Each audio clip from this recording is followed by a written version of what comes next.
Kita mulai Bapak-bapak. Kesat. Assalamualaikum warahmatullahi wabarakatuh. Waalaikumsalam. Alhamdulillahi rabbil alamin. Wassalatu wassalamu ala ashrafil anbiya'i wal mursalin Sayyidina wa maulana Muhammadin wa ala alihi wa sahbihi ajma'in. Amma ba'd. Waalaikumsalam. Ayyuhal ikhwa wal akhwat, a'azzani wa a'azzakumullah. Saudara-saudari yang semoga dimuliakan oleh Allah, kita bertemu kembali di malam Ahad untuk mengkaji pembahasan fikih menggunakan kitab Ad-Durarul Bahiyah fil Masailil Fiqhiyah karya Imam Muhammad bin Ali Asy-Syaukani Al-Yamani rahimahullahu taala. Ya, pada pertemuan sebelumnya kita sudah menyelesaikan awal-awal kitabun nikah ya. Terakhir yang kita bahas, waalaikumsalam, bahwasanya tidak sah pernikahan kecuali dengan izin wali dan disaksikan dua saksi yang adil ya. Jadi harus dengan wali. Kecuali kata Imam Syaukani kalau wali tersebut menghalangi pernikahan ininya apa? Orang yang dibuat tanggungannya atau putrinya, atau walinya seorang non muslim, orang kafir. Nah, kalau misalkan walinya menghalangi si putri atau menghalangi wanita yang dibawa tanggungannya untuk nikah, padahal dia mau menikah dengan orang yang sekufu dari sisi agama, maka dalam hal ini wanita boleh nikah tanpa izin wali, karena yang jadi wali adalah wali hakim, bukan orang tuanya. Nah, begitu juga kalau misalkan walinya itu seorang kafir, orang tuanya misalkan kafir, si perempuan mau nikah dengan seseorang dan ternyata bapaknya masih kafir, maka dia juga tidak jadi wali dan dia tidak sah menjadi wali. Yang jadi wali adalah wali hakim juga. Dan terakhir kata Imam Asy-Syaukani, boleh bagi masing-masing suami atau istri, pasangan laki-laki, mempelai pria maupun wanita, untuk mewakilkan akad nikah kepada seseorang ya. Jadi boleh. Jadi tidak mesti walinya harus hadir. Jadi dia seorang wali boleh mewakilkan akad nikah kepada seorang walaupun satu orang. Ya, satu orang sudah sah. Apalagi kalau lebih dari satu orang ya. Jelas Bapak? Ini yang kita bahas kemarin. Nah, sekarang kita masuk bab baru atau pasal baru. Di sini yang disebutkan Imam Asy-Syaukani cuma menyebutkan faslun. Pasal. Pasal apa? Tidak disebutkan. Cuma kalau saya baca isinya, dalam pasal ini yang dibahas yaitu tentang pernikahan yang terlarang. Jadi ada pernikahan yang diperbolehkan, ada pernikahan yang terlarang. Yang seperti ini perlu kita ketahui. Karena kalau tidak kita ketahui, tidak kita pelajari, bisa jadi kita melangsungkan pernikahan, ternyata pernikahannya terlarang, sehingga akhirnya nikah kita tidak sah. Nah, ini rugi ya. Sudah habis biaya banyak, nikahnya tidak sah. Karena pernikahan yang kita lakukan pernikahan terlarang. Maka karena itu penting kita mempelajari permasalahan ini. Baik yang sudah nikah maupun yang belum nikah. Ya. Maupun yang mau nambah. Akan nikah. Sudah nikah akan nikah maupun nambah. Ya harus tahu ya. Jadi ya.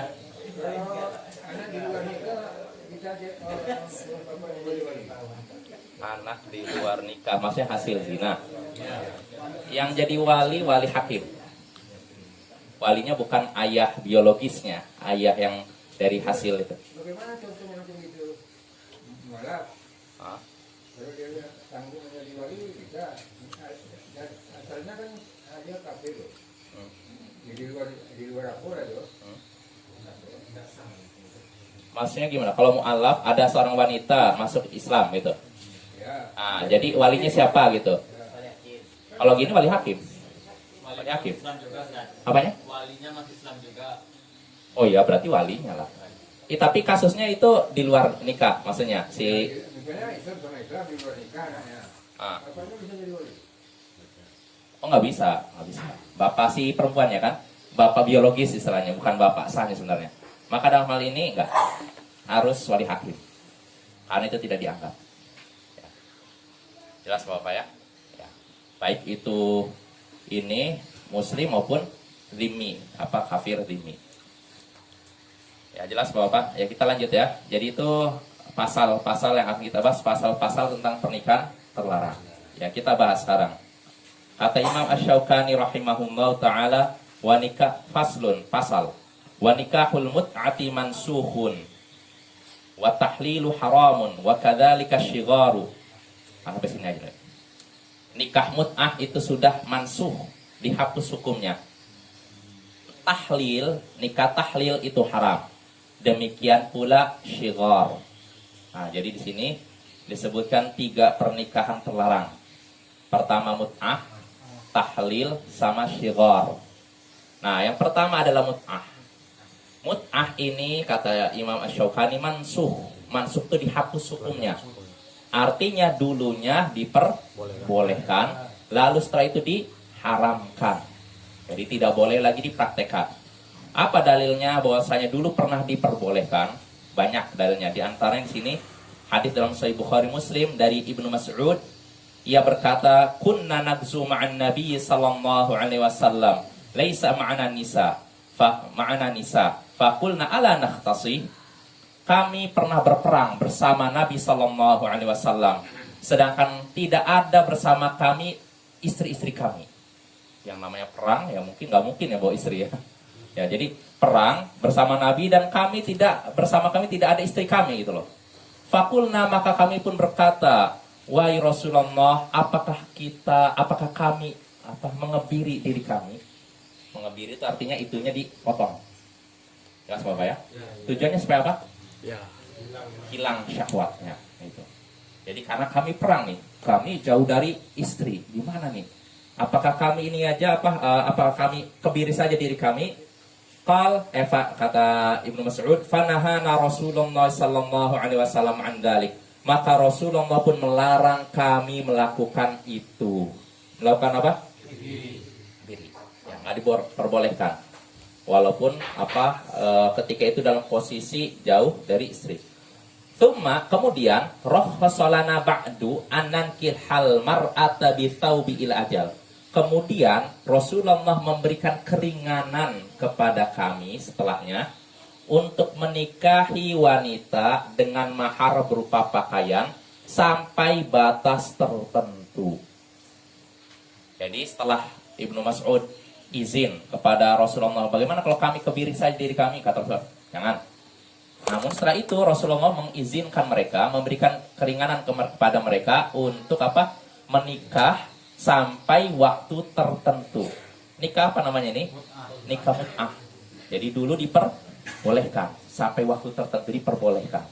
Jadi ini hadisnya sangat populer. Jadi gak bisa diingkari. Memang dulu pernah ada. Namun bapak-bapak, ibu-ibu, nikah ini di kemudian hari diharamkan. Tidak lagi diperbolehkan. Ya, sebagaimana disebutkan sini oleh Imam Asy-Syaukani, wa thabata naskhu min hadits jamaah. Nikah mut'ah itu setelah itu dihapus hukumnya, dan itu telah tetap hadis tentang dihapuskannya nikah mut'ah dalam beberapa hadis yang banyak, hadits jamaah. Contohnya di sini Imam Asy-Syaukani menyebutkan hadis dalam yang diriwayatkan oleh Imam Muslim dan selainnya dari hadis Sabro al-Juhani. Dia berperang bersama Nabi ketika Fathu Makkah. Lalu Rasulullah SAW mengizinkan mereka untuk mut'atin nisa, yaitu nikah mut'ah. Ya. Lalu katanya, falam yakhruj hatta harramaha Rasulullah SAW. Lalu beliau tidaklah keluar dari Mekah sampai beliau mengharamkan nikah mut'ah. Jadi awalnya diizinkan, lalu setelah itu diharamkan. Dan bahkan disebutkan dalam hadis lain juga dari Ali bin Abi Thalib, dia menyebutkan bahwasanya Nabi SAW melarang nikah mut'ah di perang Khaybar. Nah, dengan itu sepakatlah para ulama bahwasanya nikah mut'ah itu sudah mansuh hukumnya, dihapus hukumnya. Dulu diperbolehkan, setelahnya dilarang. Jelas Bapak? Maka nggak boleh lagi ada seorang yang mempraktekkan nikah mut'ah, ya. dengan alasan dulu pernah diizinkan, diperbolehkan. Ya dulu ya, tapi setelah itu dilarang, diharamkan. Sama dengan nikah kontrak gitu, bukan sudah nikah. Bisa, ya. Jadi nikah mut'ah itu misalkan saya dengan seorang wanita, misalkan ayah, kapan kita nikah sampai berapa lama? 1 tahun. Oh ya udah, ini maharnya, terus aja. Nggak disyaratkan wali, nggak disyaratkan saksi. Jadi mudah banget. Ya, tapi ini awalnya begitu, karena kondisi ketika itu apa? Perang. Para sahabat perang, mereka jauh dari istri, mereka khawatir terjatuh dalam itu maksiat, maka diizinkan. Namun setelahnya diharamkan. Jelas Bapak? Nah, maka tidak ada yang mempraktekkan nikah mut'ah zaman sekarang kecuali dia sesat. Ya, diantaranya orang Syiah. Orang Syiah melestarikan nikah mut'ah. Padahal Ali bin Abi Thalib, panutan mereka sendiri, mengabarkan bahwa Rasulullah SAW sudah mengharamkan nikah mut'ah. Jelas Bapak? Jadi nggak bisa zaman sekarang seorang mempraktekkan nikah mut'ah dengan alasan dulu pernah diizinkan. Ya, dulu diizinkan betul, tapi setelah itu diharamkan. Mungkin timbul pertanyaan, loh kok berarti tidak konsisten dong apa Allah kalau kayak gitu. Dulunya diizinkan terus dilarang, gimana ini? Mungkin timbul pertanyaan gitu Bapak ya. Ya, pertama jawabannya mudah. Allah itu tidak ditanya tentang apa yang dia perbuat, kita lah yang ditanya. Jadi nggak ada yang berhak ngontrol Allah. Allah, kenapa engkau begini Allah? Nggak ada kan? La yus'alu amma yaf'alu wa hum yus'alun. Allah katakan dalam Al-Quran, dia tidak akan ditanya tentang apa yang dia perbuat. Akan tapi mereka lah, manusia lah yang akan ditanya tentang apa yang mereka perbuat. Jadi nggak ada yang berhak mempertanyakan perbuatan Allah. Ya Allah, kenapa engkau dulu menghalalkan, lalu setelah ini mengharamkan? Nggak ada. Ini jawaban pertama. Kedua, ketika Allah dan Rasulnya membolehkan atau mengharamkan sesuatu yang dulunya boleh, itu karena ada maslahat hikmah yang besar.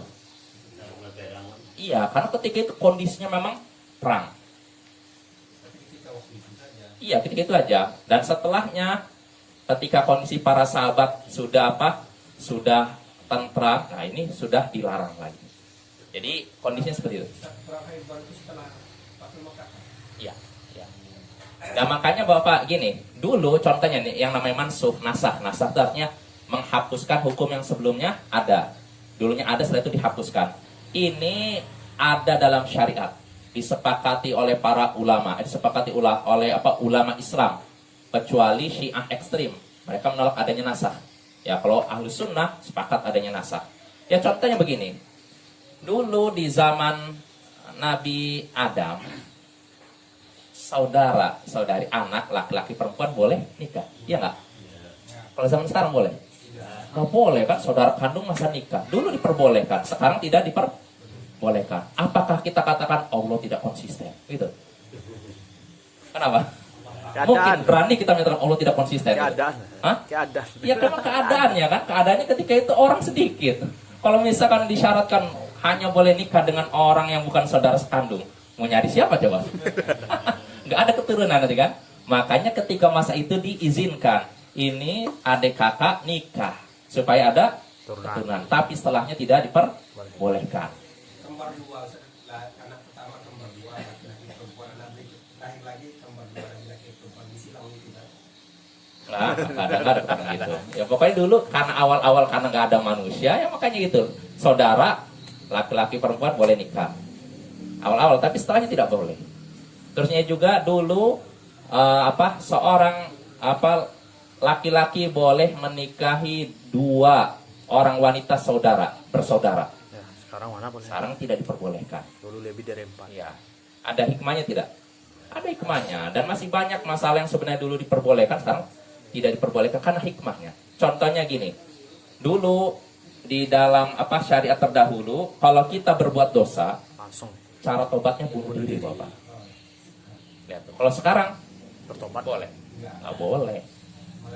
Nah, lihat tuh. Apakah kita katakan Allah tidak konsisten? Masa dulunya diperbolehkan, sekarang tidak diperbolehkan? Tidak kan? Nggak ada yang berani menyatakan gitu kan? Jadi adanya nasakh menghapuskan hukum yang sebelumnya ada, ini ada karena ada maslahat yang besar. Dan ada kalanya maslahat di suatu zaman belum nampak, lalu di zaman setelahnya baru nampak. Ya tidak? Ya, dan Allah Maha tahu. Allah lebih mengerti mana yang bermaslahat bagi hambanya, mana yang lebih baik bagi hambanya. Bisa jadi di zaman ini belum masih belum dikatakan suatu permasalahan, belum ada maslahatnya, tapi setelah diharamkan di zaman lain ada maslahatnya. Ya tidak? Ya contohnya tadi nikah sama saudara sekandung. Di zaman Nabi Adam, kalau itu diharamkan bagaimana? Ada maslahatnya? Tidak ada maslahatnya kan? Nah, tapi kalau sudah zaman setelahnya, umat manusia banyak, nah ketika diharamkan, ada maslahatnya tidak?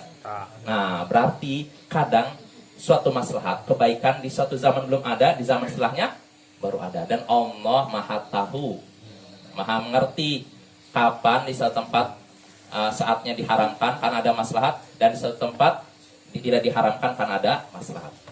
Jelas Bapak ya? Dua orang bersaudara perempuan yang kakaknya menikah, atau meninggal, atau yang laki-laki itu menikah tidak boleh. Boleh. Yang nggak boleh itu langsung dinikahi dua-duanya. Jangankan dengan adik kakak, dengan bibinya pun nggak boleh. Kan saya nikah seorang wanita, lu sama bibinya nggak boleh juga. Langsung jamak dua gitu. Itu nggak boleh Bapak. Itu. Tengkar dia kacau ya. Oh iya. Ya itu ya. Jadi yang namanya nasakh itu artinya menghapuskan hukum yang sebelumnya. Ini perkara yang sudah diakui dalam syariat ya. Hendaknya kita menerimanya. Dan ketika Allah menakdirkan, menetapkan adanya nasakh, menghapus hukum yang sebelumnya tidak boleh lalu jadi boleh, atau yang boleh jadi haram, itu karena ada apa? Maslahat ya. Ya contohnya nikah mut'ah dulunya dibolehkan, sekarang diharamkan. Maka dalam hal ini sekarang kita tidak boleh nikah mut'ah. Ya, sepakat para ulama. Walaupun ternukil dari Ibnu Abbas sempat membolehkan, tapi setelah itu ditegur Ibnu Abbas. Sempat marah, tapi dia rujuk akhirnya. Karena dia pun tidak tahu. Ya, karena sebagian sahabat Bapak ketika itu membolehkan nikah mut'ah karena belum dengar hadis yang menyatakan itu sudah dihapuskan. Jelas Bapak ya? Maka sepakat para ulama umat ini bahwa nikah mut'ah sudah tidak disyariatkan di zaman ini. Dan yang melestarikan hanya orang Syiah. Ya. Jadi orang Syiah begitu. Sampai sekarang mereka begitu Bapak ya. Kalau kemudian hari ada kondisi yang memaksa kaum muslimin pergi berperang jauh, tidak dilakukan. Enggak, tetap. Enggak usah, enggak mut'ah. Nikah biasa, bisa kan? Bisa, enggak mesti mut'ah. Karena mut'ah itu pokoknya cuma sampai batas tertentu aja. Jadi kita nikah 1 minggu ya, iya. Itu orang Syiah begitu Bapak. Jadi mereka itu kadang nggak diketahui. Nih misalkan seorang perempuan, laki-laki Syiah ketemu, ya kita sepakat nikah ya. Maharnya apa nih? Cincin atau apalah, baju. Nah ini nggak diketahui oleh orang tuanya, tanpa dihadiri saksi. Tahu-tahu anaknya udah apa? Ya begitu. Mereka gitu aja nikah. Ya kita sepakat terus selesai. Makanya tahu-tahu orang tuanya bingung, loh kok anak saya kamu hamil? Karena siapa kamu? Jawabannya ya saya udah nikah. Oh gitu, repot juga kan kayak gitu kan. Ya itu banyak mudaratnya. Dan orang Syiah Bapak perlu kita ketahui, mereka nikah mut'ah itu tidak ada batasannya. Kalau kita kan dalam Islam kita diperbolehkan laki-laki nikah sampai berapa Pak Sunadi? 4 ya. Ya, 4. Nggak boleh lebih dari 4 ya. Tapi kalau dalam nikah mut'ah ini tidak ada batasannya. Tidak ada batasannya. Iya, makanya disebutkan dalam kitab Al-Kafi. Al-Kafi ini rujukannya, kitab rujukan orang Syiah. Ibaratnya Sahih Bukhari-nya Syiah. Kalau kita kan punya Sahih Bukhari kan, kalau mereka punya kitab Al-Kafi. Jadi ada seorang tokoh Syiah ditanya, saya ini ingin nikah mut'ah. Apakah ada batasannya? Maksudnya apakah sampai 4 saja atau cuma 9 atau tidak boleh lebih dari itu? Sampai berapa saya boleh nikah mut'ah? Kata ulama ini katakan, nikahlah mut'ah walaupun dengan 1000 wanita katanya. Jadi tidak ada batasnya. Ya, silahkan kamu nikah walaupun sampai dengan 1000 wanita. Oh iya, jadi nggak ada batasannya. Masalahnya mudah sih, cuman ketemu sepakat mahar selesai. Ini kan kalau bagi para pemuda yang sekarang lagi budayanya hedonis, suka senang-senang, kesempatan nih. Makanya Bapak, orang Syiah ini sekarang banyak mengincar para mahasiswa. Karena para mahasiswa kan mereka hidupnya serba hura-hura kan. Nah yang jadi masalah ini hura-hura dalam bingkai agama. Gimana nggak enak coba? Oh, kamu mau nggak nikah? Udah. Iya, betul. Bahkan disebutkan dalam kitab mereka Al-Kahfi itu, saya lupa hadisnya, katanya hadis dari mereka. Jadi ketika seorang suami memegang tangan istrinya dalam nikah mut'ah, itu sudah dapat keutamaan apa? Lalu kalau dia mandi junub dari situ diampuni dosa-dosanya. Dosanya itu diampuni, dia dapat pahala kalau nggak salah sebanyak rambut di kepalanya. Bayangkan kalau rambut kita ada 100.000, itu 100.000. Iya, bayangkan. Kalau orang yang awam, benar-benar awam nih, dengar hadis gini, ditipu orang Syiah, lihat tuh kayak gini. Kira-kira semangat nggak nikah? Oh iya udah kalau gitu. Apalagi saya nggak repot ngasih tahu orang tua saya, cukup kita sepakat nikah. Sampai kapan? Sebulan ya. Oh iya. Nanti kalau udah sebulan selesai. Dan kalau udah nikah mut'ah juga nggak ada kewajiban suami memberikan nafkah. Bayangkan. Gimana nggak enak tuh? Ya kan?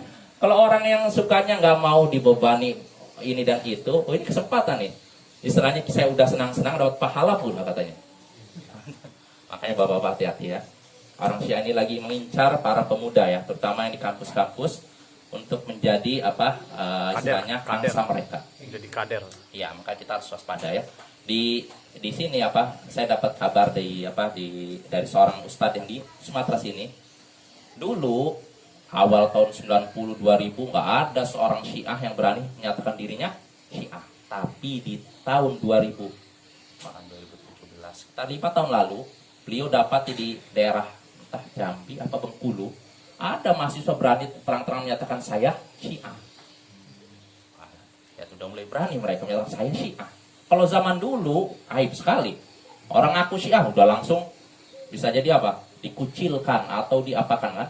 Tapi sekarang udah ada sebagian mahasiswa menyatakan saya Syiah. Terang-terangan. Jelas Bapak ya. Sedangkan sebagian orang aja di zaman ada sebagian orang nggak berani menyatakan Syiah, tapi pakai gaya bahasa diplomatis. Oh, saya ini misalkan saya ini NU dan Syiah gitu. Pakai gaya bahasa seolah-olah ingin masuk sini masuk situ. Kita live. Ya, maksudnya sebagian ada yang menyatakan gitu. Jadi ada yang berusaha untuk masuk sini masuk situ. Ya ada yang begitu Bapak ya. Maka kita harus waspada, jangan sampai para pemuda kita, anak-anak kita jadi korban jeratan Syiah. Jelas Bapak? Masalah nikah mut'ah jelas ya? Jangan dipraktekkan ya. Kalau ada yang praktekkan laporkan ke KUA ya, pihak yang berwajib. Itu pernikahan pertama yang terlarang ya, nikah mut'ah. Lalu kedua yang disebutkan oleh Mas Syaukani, wat tahlil. Nikah tahlil ini juga haram. Bukan mansuh. Kalau mansuh itu artinya dulunya diperbolehkan, setelah itu diharamkan. Tapi kalau tahlil diharamkan. Gak pernah diperbolehkan. Ini berdasarkan hadis Nabi Sallallahu Alaihi Wasallam dalam Sahih Sunan Abu Daud, Musnad Ahmad, Ibnu Majah dan Tirmidzi, dan juga disebutkan oleh Imam Hakim dan Uqbah bin Amir. Nabi Sallallahu Alaihi Wasallam bersabda, ala ukhbirukum bitaisil musta'ar, maukah kalian kukabarkan tentang kambing yang disewakan, kambing yang dipinjamkan? Qalu, para sahabat menjawab, bala ya Rasulullah, tentu wahai Rasulullah. Beliau pun menjawab, wal muhallil, yaitu wanita laki-laki yang menghalalkan. Jadi kata Nabi, maukah kalian kukabarkan tentang kambing yang disewakan? Ini bahasa kiasan nih. Maukah kalian kukabarkan tentang kambing yang disewakan? Maka kata Rasulullah, kata para sahabat, tentu wahai Rasulullah, kabarkan kepada kami apa itu kambing yang disewakan. Maka beliau pun menjawab, wal muhallil, yaitu laki-laki yang menghalalkan. La'anallahul muhallil wal muhallallahu. Allah melaknat laki-laki yang menghalalkan dan laki-laki yang minta dihalalkan. Maksudnya Bapak, wanita laki-laki yang menghalalkan dan minta dihalalkan. Kasusnya seperti ini. Seorang pria sudah mentalak istrinya tiga kali. Kalau udah 3 kali kan tidak bisa kembali kan? Ya. Sampai si wanita ini nikah dengan laki-laki lain, kemudian diceraikan, baru bisa nikah lagi dengan suami pertama. Jelas? Ya kan? Nah, yang jadi masalah kan begini, sebagian orang, saya udah talak 3 kali, saya masih cinta sama istri saya ini. Gimana caranya? Tapi dia harus nikah dengan pria lain. Akhirnya dia menghubungi seorang pria. kau mau nggak nikah dengan istri saya? Oh, nanti saya kasih uang segini. Nanti kalau udah nikah kan, ceraikan dia. Oh ya sudah. Akhirnya pria ini langsung menikahi si istri ini, mantan istrinya. Nah setelah nikah diceraikan. Berarti yang menghalalkan yang mana?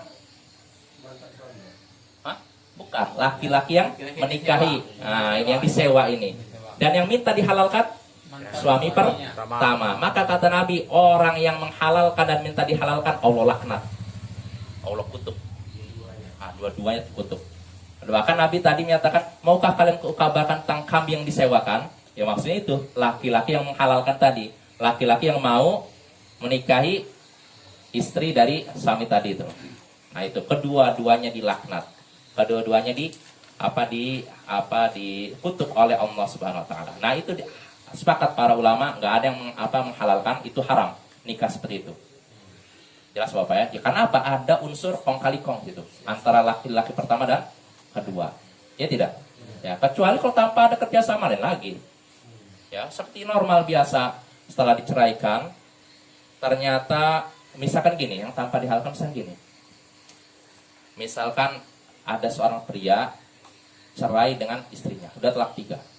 Lalu temannya si pria ini merasa iba, dia ngobrol sama, gimana kamu? Oh, saya udah menceraikan istri saya 3 kali, tapi saya masih cinta. Oh gitu ya. Nah, akhirnya pria kedua ini iba dengan si laki-laki ini. Akhirnya dia berusaha nikahi ini, lalu nanti ceraikan. Tapi tanpa ada pembicaraan kan, maka dalam ini nggak masalah. Itu boleh aja. Boleh. Tapi kalau udah ada kong kali kong bicara, gimana kalau kamu nikahi istri saya? Oh yaudah, nanti syaratnya gini. Nah, itu udah nggak boleh. Tapi kalau yang orang kedua menikahi dengan alasan ingin membantu ini, tanpa ada pembicaraan sebelumnya, maka itu boleh. Jelas Bapak? Nikah dengan tujuan menceraikan, itu pendapat yang kuat. Kalau memang ada maslahat, itu sebagian ulama menyatakan boleh.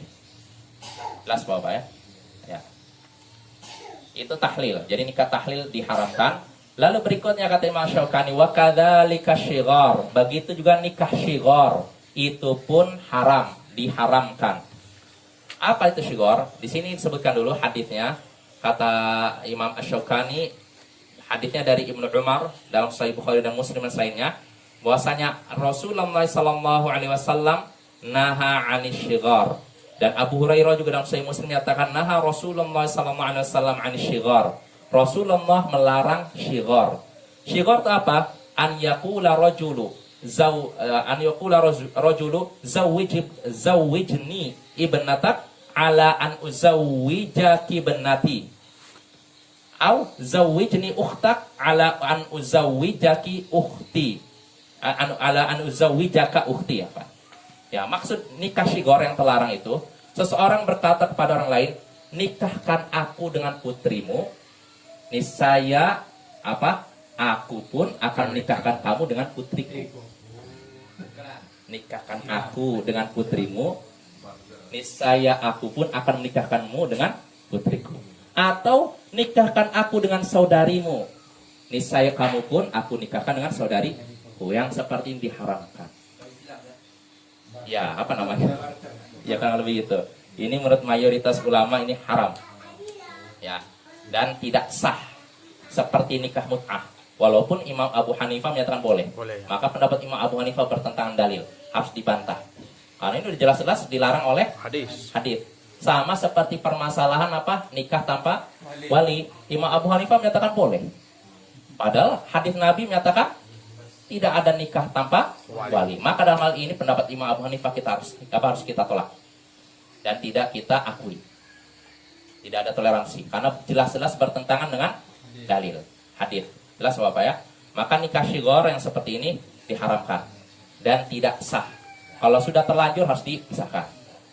Jelas Bapak? Nah itu nikah syighar. Lalu berikutnya kata Imam Asy-Syaukani, wajibu 'ala zawji al-wafa'u bi syartil mar'ati illa an yuhilla haraman aw yuharrima halalan. Dan seorang suami wajib menunaikan syarat yang diajukan istri. Seorang suami wajib menunaikan syarat yang diajukan istri, kecuali kalau syarat tersebut menghalalkan apa yang haram atau mengharamkan apa yang halal. Saya ulangi lagi, seorang suami, seorang pria wajib menunaikan syarat yang diajukan istri dalam pernikahan. Kecuali kalau syarat tersebut menghalalkan apa yang haram atau mengharamkan apa yang halal. Maksudnya gini Bapak, gambarannya kalau misalkan seorang istri memberikan syarat kepada suami, saya mau nikah dengan kamu dengan syarat begini. Maka syarat seperti ini harus dijalankan oleh suami. Kalau suami siap nikah, ya, maka harus dijalankan. Kecuali kalau syarat tersebut melanggar syariat, mengharamkan apa yang halal atau menghalalkan apa yang haram, ya. Dalilnya apa? Bahwasanya itu harus wajib ditunaikan. Nabi SAW bersabda dalam hadis Sahih Bukhari Muslim, ahaqqus syurut inna ahaqqus syurut an yufa bih mastahlaltum bil furuj. Sesungguhnya syarat paling berhak untuk ditunaikan, syarat paling berhak, paling pantas untuk ditunaikan, yaitu syarat yang dengannya kemaluan dihalalkan. Itu syarat dalam pernikahan, itu syarat yang paling berhak untuk ditunaikan. Jelas Bapak? Ya contohnya begini. Syarat dalam pernikahan artinya gini. Syarat dalam pernikahan, pertama saya rinci dulu. Pertama, kalau syarat diajukan wanita sesuai dengan tuntunan syariat, tidak bertentangan dengan syariat. Contohnya gini. Misalkan kalau seorang istri berkata kepada si pria yang hendak menikahinya, saya mau menikah denganmu dengan syarat nanti ajari aku tata cara sholat, tata cara ini dan ini. Pertanyaannya, kalau si suami ternyata menikah, si pria menikahi wanita tersebut, wajib tidak dia menunaikan syarat tadi? Wajib. Karena tidak bertentangan dengan syariat kan? Bahkan sesuai kan? Atau misalkan seorang istri berkata, saya mau menikah denganmu dengan syarat kamu harus menafkahiku. Wajib tidak menunaikan syarat seperti ini? Wajib pasti, karena itu sudah kewajiban suami kan? Nah ini kalau syarat tersebut sesuai dengan aturan syariat, wajib ditunaikan. Kedua, kalau syarat yang diajukan wanita bertentangan dengan aturan syariat, maka ini tidak boleh ditunaikan. Contohnya, misalkan saya mau menikah dengan kamu dengan syarat ceraikan dulu istri pertamamu. Itu nggak boleh. Iya. Wala tas'alil mar'atu talaqa ukhtiha litakfa ma fi ina'iha, dalam hadis sahih. Tidak boleh seorang wanita meminta seorang pria untuk menceraikan istrinya supaya ditumpahkan apa yang dia miliki. Artinya supaya dia yang menguasai. Saya mau nikah dengan kamu, istrinya ini loh, istri kamu cerai dulu. Nanti saya baru nikah dengan kamu. Nggak boleh. Pokoknya biar dia bisa monopoli gitu. Nggak disaingi. Nah itu nggak boleh. Begitu juga kalau misalkan seorang wanita berkata kepada seorang pria, saya mau menikah denganmu dengan syarat saya bebas keluar kemana saja tanpa izin darimu. Ini juga nggak boleh Bapak ya. Ya nggak boleh seperti itu. Nah yang kedua, yang bertentangan aturan syariat. Nah yang ketiga, syarat yang diajukan seorang wanita dan syarat tersebut tidak bertentangan dengan syariat dan tidak juga ada perintahnya dalam syariat, tapi mengandung maslahat. Contohnya seperti seorang wanita mengajukan syarat kepada seorang wanita, saya mau menikah denganmu dengan syarat setelah nikah saya tinggal di rumah orang tua saya. Pertanyaannya, wajibkah menunaikan syarat seperti ini? Tapi ada maslahat. Wajib. Kalau seorang pria, ya saya siap, berarti dia wajib menunaikan. Gak boleh dia membawa istrinya keluar dari rumah orang tuanya. Kalau dia tidak sanggup, ya jangan nikah. Jangan sampai dia nikah setelah itu, saya nyesal ya, salah siapa? Ya dari awal kamu harus tahu, dia udah memberikan syarat, saya mau nikah dengan kamu dengan syarat setelah nikah saya tetap tinggal di rumah orang tua saya. Maka kalau memang begitu, si pria sanggup, maka dia setelah nikah dia wajib menunaikan syarat tersebut. Atau seperti begini, saya siap menikah denganmu dengan syarat saya selesaikan kuliah saya. Si pria kata, ya sudah, maka si pria pun wajib gitu. Jelas Bapak ya? Atau misalkan seorang wanita, saya siap menikah denganmu dengan syarat saya tidak dibawa ke tempat yang jauh. Paling jauh ke Padang lah, nggak boleh ke Jakarta. Misalnya gitu. Gimana? Wajib tidak ditunaikan syarat ini? Wajib. Ya. Karena tidak bertentangan dengan syariat, tidak ada larangannya, tapi mengandung maslahat. Jelas Bapak ya?